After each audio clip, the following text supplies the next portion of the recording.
Communication relates to the processes for exchanging information and meaning. The way we communicate is influenced by a range of factors: our gender, our class, our culture, our age, our status within the hierarchy, emotional intelligence, our cognitive capacity on an individual level. Communication is closely associated to and influenced by our emotions. For example, think about when you hear a message when you're under a lot of pressure or having just been triggered by something. It influences how we communicate. Albert Mehrabian devised what's known as the 7-38-55 rule of personal communication. What this means is that only 7% of our meaning is taken from our verbal communication. 38% is taken from the tone of that communication and 55% is taken non-verbally. In communication, our words really are only a fraction of the efforts, the pitch and tone of our voice, the speed and rhythm of the spoken word, and the pauses between these words may express more than what is being communicated by words alone. It's interesting stuff for conflict practitioners, and this presents an opportunity for conflict intervention.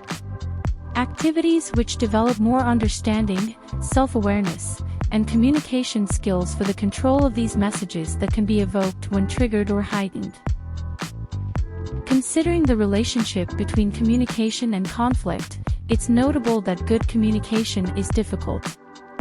Whenever two or more people come together and must communicate, at some point there's going to be a lack of communication, a miscommunication, or a clash of styles that will inevitably occur.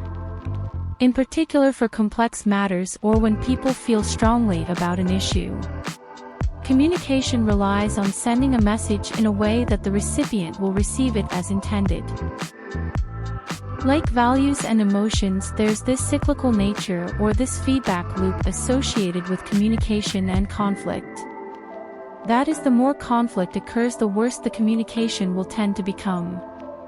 In real-world settings, we can observe things like heightened delivery through toxic, moralizing, or absolutist language, and nonverbal signs of becoming agitated. Communication patterns change when we start to avoid or withdraw communication or seek less direct ways such as emails or text messages. These things occur in response to but work to exacerbate conflict. This model from Furlong is another way to understand communication styles and how these styles can clash. The social style model basically maps indicators of assertiveness and responsiveness social styles.